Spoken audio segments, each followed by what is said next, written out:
Indiana, you may know as the crossroads, where the junction of four major interstate highways meet. Rich in its history, we Hoosiers have much to share. Greats to the infamous left their unforgettable mark here. One person in particular that stuck in the heart of not only Indiana, but this nation, was the infamous bank robber, John Dillinger. He was given the name Public Enemy Number One.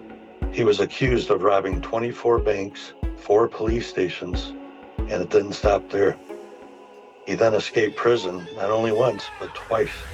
Conspiracies quickly surrounded John Dillinger's death after his long run that is said to have ended with FBI agents killing him.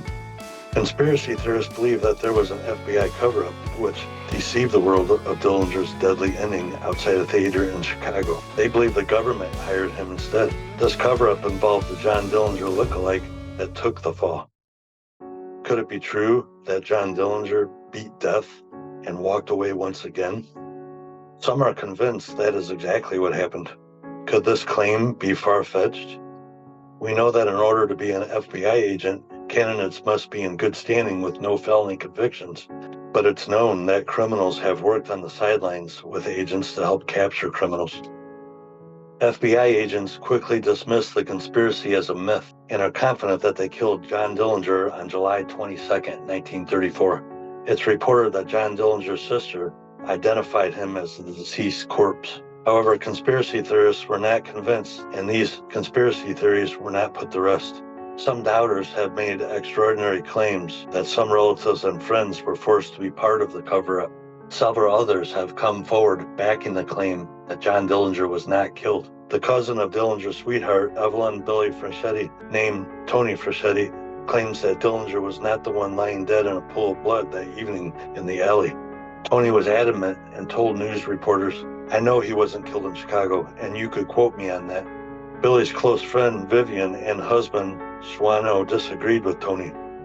They backed up the FBI agents that are said to have killed John Dillinger. Dillinger could not stay off the news headlines for more than 80 years. Years later, relatives spoke out publicly and claimed to have evidence that Public Enemy Number One was not killed and buried. In 2019, John Dillinger's nephew and great-nephew requested for Dillinger's body to be exhumed, but it was shut down by the Indiana court. This could have possibly ended the conspiracies, but Indiana court would not allow for this to take place. Then there is J. Robert Nash, a former Green Bay resident who co-authored a book entitled Dillinger, Dead or Alive. Nash claims that the dead man the world thought was Dillinger was actually another criminal named Jimmy Lawrence. Nash stood by this claim for years to come. He not only stood by this claim, but he believes that he met the real Dillinger years later. Some believe because John Dillinger went through plastic surgery that some people, even relatives, may not have recognized him at the time of his death. His sister stated that she was able to recognize him after viewing a long-time scar on the back of his thigh. This is where Nash's interesting insight comes in. Nash finds many things suspicious, despite the fact that Dillinger was identified by his own sister. Nash points out that Dillinger had a scar above his lip. The corpse did not. Dillinger lacked a tooth that the corpse did not. Dillinger had blue eyes. The corpse did not. Although some claim that eyes may change appearance after death, some will argue that they will not change from blue to brown in color as the corpse's brown eyes. Nash was also bewildered that Dillinger's father would case the corpse in concrete before burial. Further, Nash believes that agents planted Dillinger's fingerprints in the morgue. Nash has a different story of the cover-up. He believes that Dillinger found out about the plan to take him down July 22nd, and Jimmy Lawrence was set up to take his fall. Dillinger escaped the law, while others believe Dillinger only escaped death and not the FBI. Was Dillinger an impulsive mastermind that found a way to cheat death? After interviewing many persons involved with Dillinger's gang, it's claimed that Dillinger was tracked to the West Coast, where he laid low and also married again. If he was hired by the government, he most likely would lose his identity permanently. If some people are right that there was a cover-up, what value could Dillinger bring to the table? To some, John Dillinger was merely a cold-blooded killer. To others, he was a survivalist in the Great Depression. Was John Dillinger just another cold-blooded killer? Was he a product of his environment? Maybe both? One thing we know for sure is that he left us with an unrest as we still search for answers into this madness that left a bloodbath of horror and disbelief down its path. What can this story teach us? John Dillinger was born in Indianapolis, Indiana on June 22, 1903. His mother died when he was only 3 years old. In 1920, his family moved to a farm in Mooresville, Indiana. John Dillinger resented his stepmother and said he wished he had a mother to worry about him. Some believe his rebellion may have stemmed from his tragic loss of his mother and overly strict upbringing. He became not only a well-known prankster, but a clever one, outdoing the other school kids. He joined a gang called the Dirty Dozen, committed petty theft. It seemed Dillinger tried to change his life around after dropping out of school at the age of 16 and made an honest living at a machine shop. It's said that he worked at a few jobs, but he couldn't fly straight. Dillinger was against the system. The Great Depression may have instilled this in him. Also, he blamed the system for how long they sentenced him to jail. His father defended him, and Dillinger told his father, "Believe half of what you hear in the newspaper." Dillinger was a robber, but denied being a killer. Dillinger cared what his father thought. He cared about certain things and people in his life. Dillinger had many heartbreaks. In his breakup letter to a woman he loved named Mary Longnecker, he told her to forget about him. Dillinger was facing 10 years in prison at that time. He wrote how he wished he was free, and in other words, living a different life and taking care of Mary. The document or breakup letter was being sold for $25,000, although it didn't reach the reserve price established by the seller. Dillinger was called a gentleman by a woman he dated named Evelyn Fraschetti, known as Billy. She said he treated her like a lady. Billy was loyal of Dillinger. She assisted in some of the wrongdoing by smuggling money and maps into the jail during her visits.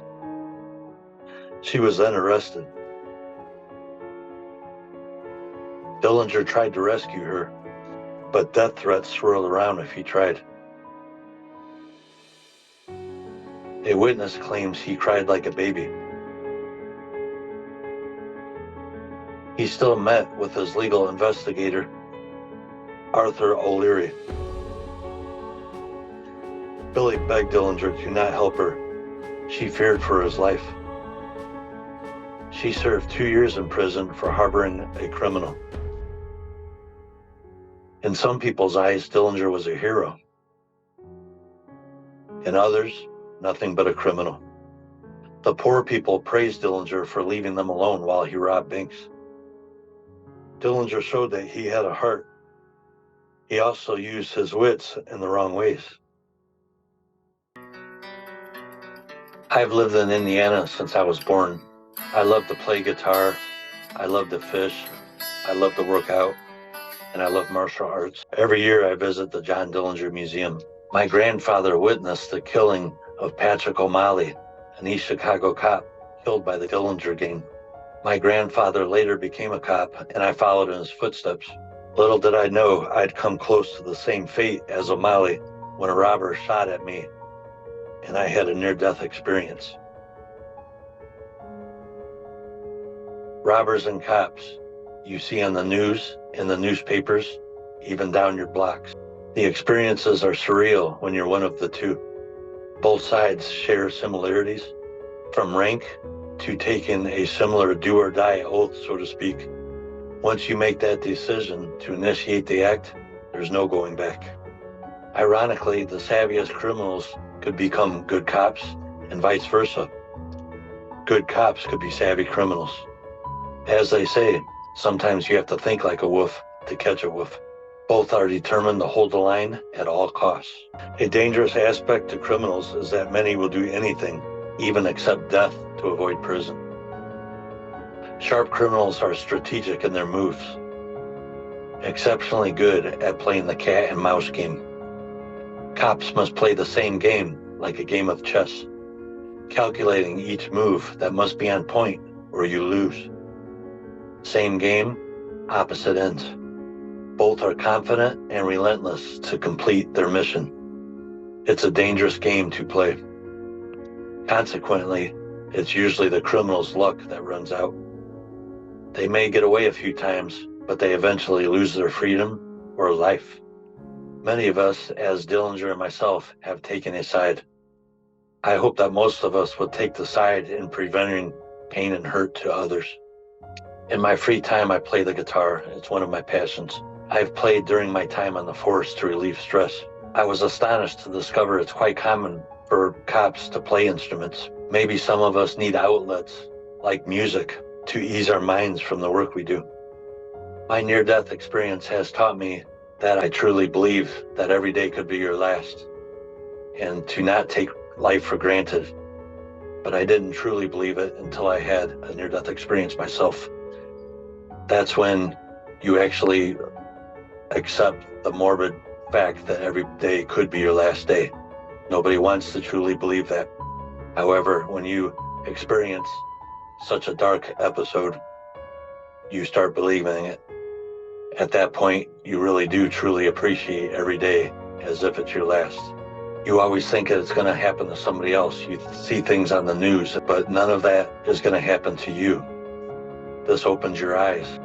The game of robber and cop may be a never-ending story. We can only hope that together we can all grow to a better way of life. Until then, criminals will risk their freedom and life. On the same token, cops as myself take an oath to do whatever it takes to stop the criminal. My life was almost taken, but whatever the outcome, I'd finished the game, not in vain. Dillinger's story may teach us that it does not pay to be on that end.